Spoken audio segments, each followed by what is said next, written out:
L hello friends, welcome to పద్దు kitchen. ఈరోజు మనం కోకోనట్ రైస్ చేసుకుందామండి.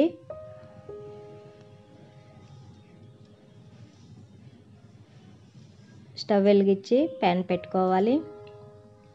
ప్యాన్ వేడెక్కిన తర్వాత 4 స్పూన్లు నూనె వేసుకున్నాము. ఆవాలు 1/2 స్పూను. ఆవాలు వేగిన తర్వాత జీలకర్ర 1 స్పూను,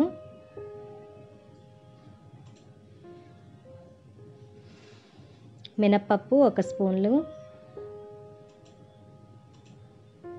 శనగపప్పు 2 స్పూన్లు,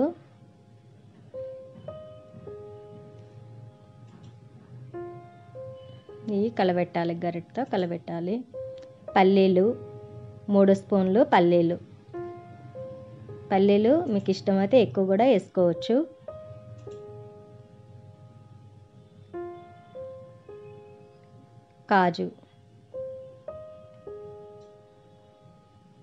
కాజు వేసిన తర్వాత బాగా ఏగనివ్వాలి.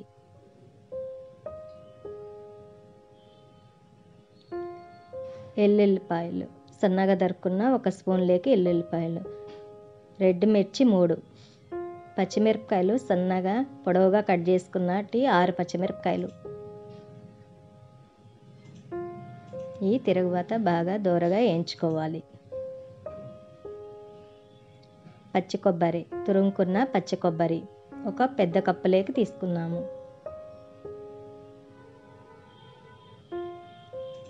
ఇది పచ్చి వాసన పోయేంతసేపు వేయించుకోవాలి కొబ్బరి, అప్పుడు రైస్ టేస్ట్ బాగుంటుంది. 1 స్పూన్లోకి సాల్ట్ చూసుకొని తర్వాత మళ్ళీ సాల్ట్ వేసుకోవచ్చు.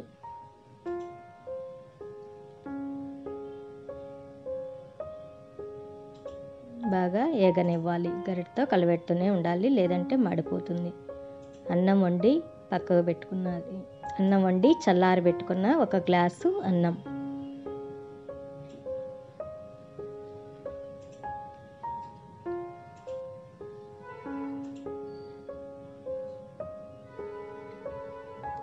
ఇప్పుడు తిరుగుబాత వేగింది కదా,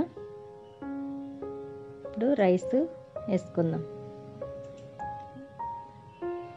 ఈ పోపులో రైస్ వేసుకుంటున్నాము.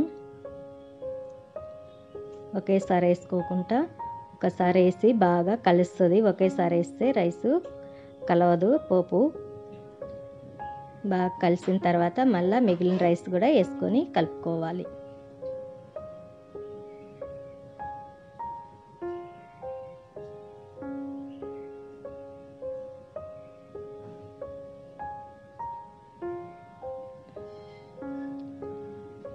ఇప్పుడు పెప్పర్ పొడి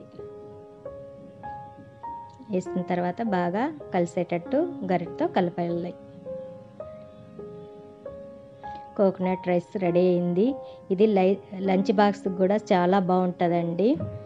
మీ ఇంట్లో కంపల్సరీ ప్రిపేర్ చేసుకోండి. నా ఛానల్ చూస్తున్న అందరికీ థ్యాంక్స్ అండి. లైక్ కొట్టండి, షేర్ చేయండి, కామెంట్ సెక్షన్లో కామెంట్లు పెట్టండి. నెక్స్ట్ వీడియోలో మళ్ళీ మనం కలుసుకుందాం. అంతవరకు బాయ్.